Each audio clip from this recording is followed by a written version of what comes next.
Yeah, we want to turn now and listen in to Republican Brian Jones, who's the Senate Minority Leader right now.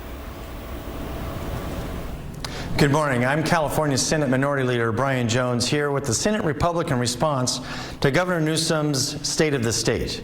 As we all just witnessed, Governor Newsom's airbrushed spin job of a State of the State address sounds great if you aren't paying attention. But I'm here to talk plainly about the real situation on the ground here in California, how we got here, and how we can get through it and fix California. To cut through the campaign stump speech he just delivered, he's working hard to pull the wool over the eyes of the nation and convince us his unequivocal failure as a governor somehow makes him qualified to be our president. Here's what's really going on here in California. The state of this state is, in fact, a failed one, but it can be saved. It is the single most expensive place to live in America. Gas, groceries, utilities, you name it. And working California families just cannot keep up. Our schools are broken. In English, in math, and in science, more than half of California students do not meet basic standards. They aren't ready for college, they aren't ready for the workforce, and they are not getting the education they so desperately need and are so definitely entitled to. Our schools have failed them, full stop. Our government, under the one-party rule that defines the Newsom era, has not only failed to correct course, it is the very policies championed by this governor that have created this horrible situation. We must see investment dollars actually reach the classroom, not just line the pockets of union bosses and bloated administrators' salaries. We must ensure student success through teacher accountability, and we must move away from schools as indoctrination centers and afford parents the peace of mind that their children are getting a first-rate education they deserve. In public safety, too, we must get back to basics and make crime illegal again. Feel-good criminal justice policies that serve criminals and bring no justice to victims should be abolished. This isn't complicated unless we make it so. And boy, this governor has done that. Rejecting the desperate calls of Californians from across the political and social economic spectrum, Newsom has spent years protecting lawlessness and criminals. To hell with the law-abiding. Take a walk downtown in Gavin Newsom's California, and you'll see businesses boarded, homeless defecating and getting high in plain sight, and drug dealers operating with impunity in the heart of once vibrant communities. Communities now robbed of the opportunity, joy, and beauty that once defined them just a generation ago. A generation before Newsom and the mainstream left in California became indistinguishable from the fringe. Gaslight Gavin would have you believe he's made historic improvements to the quality of your life since taking office 7 years ago. Don't believe your lying eyes, he says. Believe him and his ministry of spin masters and script doctors. He distorts the data and spreads misinformation to have you believe things are better now. But look through the smoke and mirrors, ignore the sleight of hand, and cut through the campaign rhetoric. Look around your own life. Look at your utility bill. Look at your grocery costs. Look at your community, your safety, your opportunity. Look at the cost and quality of your life here in California and ask yourself if they match up. If you, like so many working families in our state, think it's time for change, then push back against Governor Newsom and his Democrat friends here in the Capitol. Rise up and demand more than false claims of victory and false promises of progress from a man eyeing the Oval Office more than the future well-being and prosperity of hardworking Californians. Rise up and demand affordability. Demand safety in your community. Demand schools that work for your kids. Demand a government and governor that puts your needs ahead of his own. Rise up and say no to more taxes. Say no to rich politicians spending more of your money while you're left with less and less. Rise up and stand with California Republicans and help us fix California. Thank you for this opportunity this morning to speak to you directly from the Capitol. And now I would like to introduce my very good friend and colleague from the Assembly, Assemblyman James Gallagher. Thank you, Leader Jones. It's a pleasure to be here this morning. I want to start on a little bit different note this afternoon. We just heard from Gavin Newsom in his State of the State, and it's more of the same. More of the same partisan back and forth and problems not getting solved. I believe it's time for a third-way politics here in California. A third-way politics of Republicans and Democrats coming together to actually solve the problems facing this state. It's a kind of politics that a man I very much admire and just passed this week, Doug LaMalfa, exemplified as a congressman from California. Doug believed very strongly in this state, loved his country, his community, and he would work with anybody to solve the problems facing his district and the state of California. He famously would wait till the end of every State of the Union speech to speak to the president, Republican or Democrat, to talk about the problems facing this state, his district, and to have that one opportunity to maybe get that point across and get something done for the people of California. That was the example of Doug LaMalfa, not the example that Gavin Newsom just tried to make, using partisan vitriol. Doug LaMalfa believed that the president had our back, and he was willing to work with the governor and across party lines to make sure that we accomplish things for the North State and for the people of California. That's what we need. Over these past few weeks, I've had some really good conversations, actually with Democrats. Mayor Matt Mahan on a better path forward to homelessness policy in this state.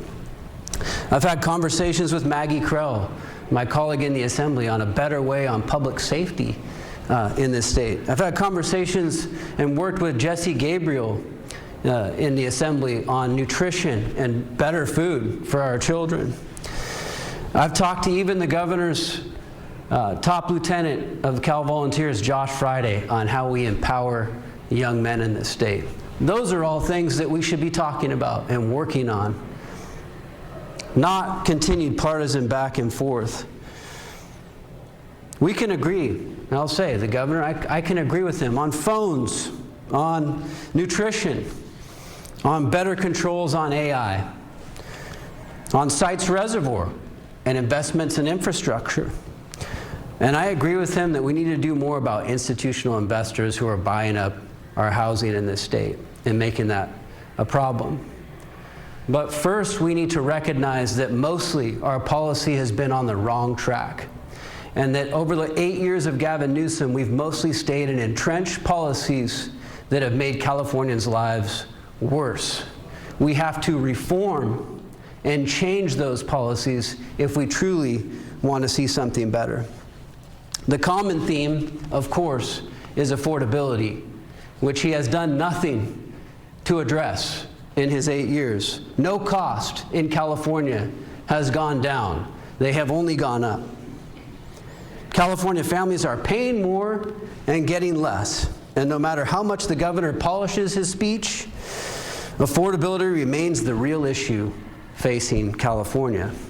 Most of the stats that Gavin likes to constantly cite are meaningless to Californians who are barely staying afloat. After 7 years in office, the only question that really matters is this: are we really building what's right? Are you better off than you were 7 years ago? And of course, the answer for California families is no, because we've stayed in these entrenched policies.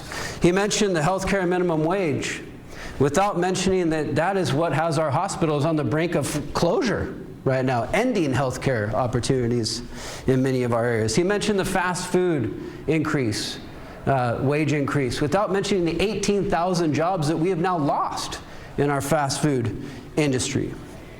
For all the talk about wealth inequality, he oversees, as governor of the state, with the largest gap between rich and poor in the nation.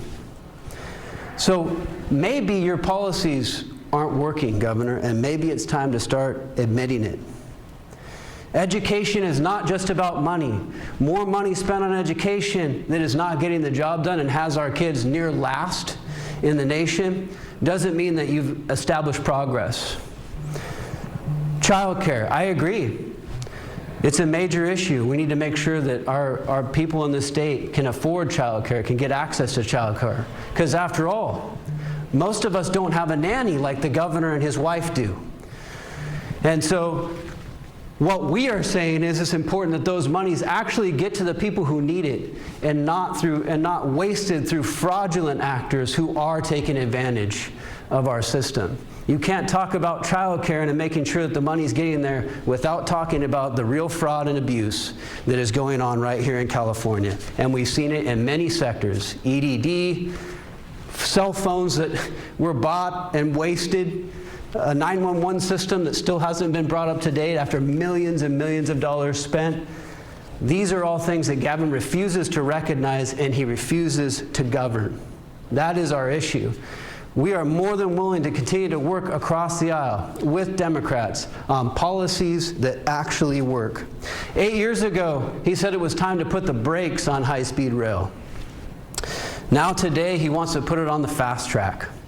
Despite billions of audits that have shown that this project is not affordable and is ballooned beyond all costs and forecasts. He says the Central Valley wants it. I can guarantee you they do not. And they have been actually very, very vocal about the fact that they do not want this project. But nonetheless, he persists in giving it to them. Because after all, localism is determinative. Unless you don't agree with his homeless policies and you think that people should get clean and sober before they get into housing. Climate policy is a financial risk in this state. We agree there should be a good climate policy that reduces emissions in this state. But all that Gavin Newsom's climate policy has done is increase your electricity bills, increase your gas prices, far beyond measure, and the cost of pretty much everything else. And meanwhile, we've had devastating wildfires because we've failed to make the investments that we should have been making in wildfire management that have put millions of metric tons of carbon in the atmosphere. That is a failure. It is a policy that has not worked. We must change course and reform. Housing, we've made some progress, but there's more to be done on that front, and certainly even with the policies passed, we have still not seen housing prices go down.